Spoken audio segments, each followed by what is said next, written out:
Listen to a conversation on campus between a student and a professor. Thanks for seeing me, Professor Williams. Glad to, Alice. What do you have on your mind? Well, I got a little mixed up when I started to go over my notes from the last class, so I had a few questions. Shoot. Okay. I understand the 3 basic sources of personnel for multinational companies. That's fairly self-explanatory. Host country, home country, and third country. Right. But then you started talking about staffing patterns that... Let me see. Okay. You said staffing patterns may vary depending on the length of time that the multinational company has been operating. And you gave some examples, but I got confused and now I can't read my notes. Okay.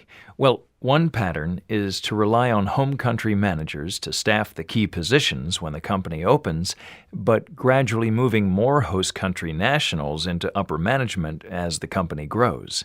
So, for example, if a French company opened a factory in Canada, then French management would gradually replace themselves with Canadian managers? Is that what you mean? Right. I think I used that very example in class.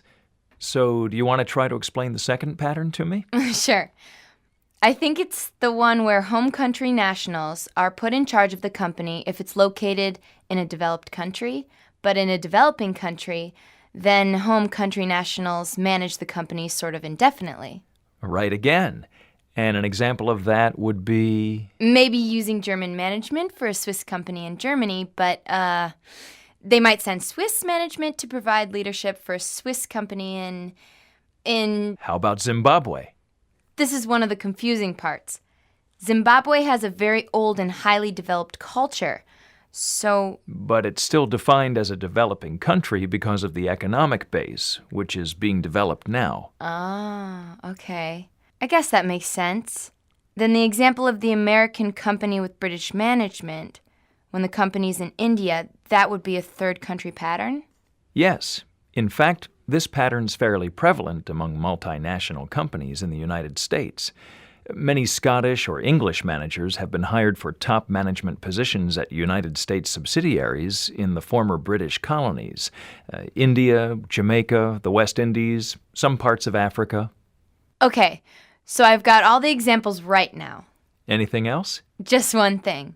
There were some typical patterns for certain countries. Like the last example. No, this came later in the lecture. Something about Japan and Europe. Oh, right.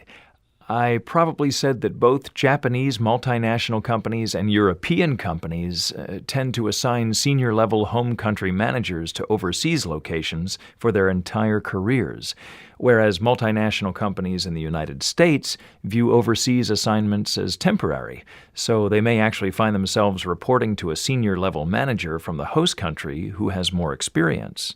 So, for example, a Japanese company in the United States would most probably have senior-level Japanese managers with mid-level managers maybe from the United States. But in Japan, the senior-level Japanese managers at an American company would probably have mid-level American managers reporting to them. Well, generalities are always a little tricky, but for the most part, that would be a typical scenario. Because living as a permanent expatriate is a career move in Japan, but a temporary strategy in the United States. Okay, that's interesting.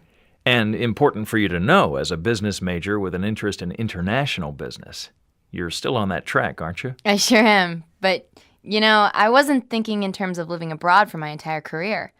That really is a huge commitment, and something to ask about going in.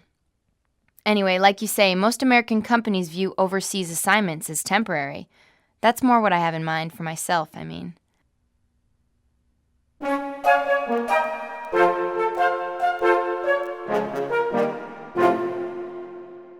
(18) Why does the woman go to see her professor?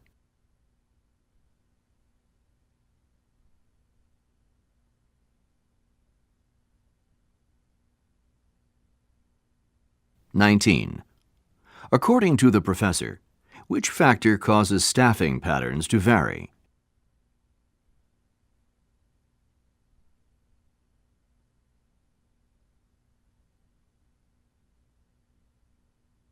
(20) Listen again to part of the conversation, and then answer the following question.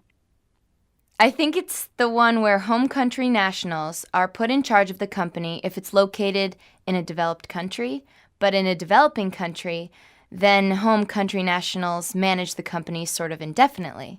Right again. And an example of that would be... Why does the professor say this? And an example of that would be...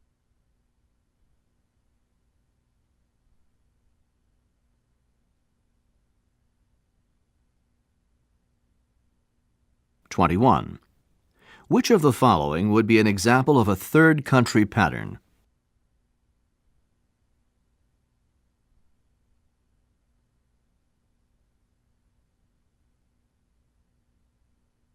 (22) According to the professor, how do senior-level Japanese managers view their assignments abroad?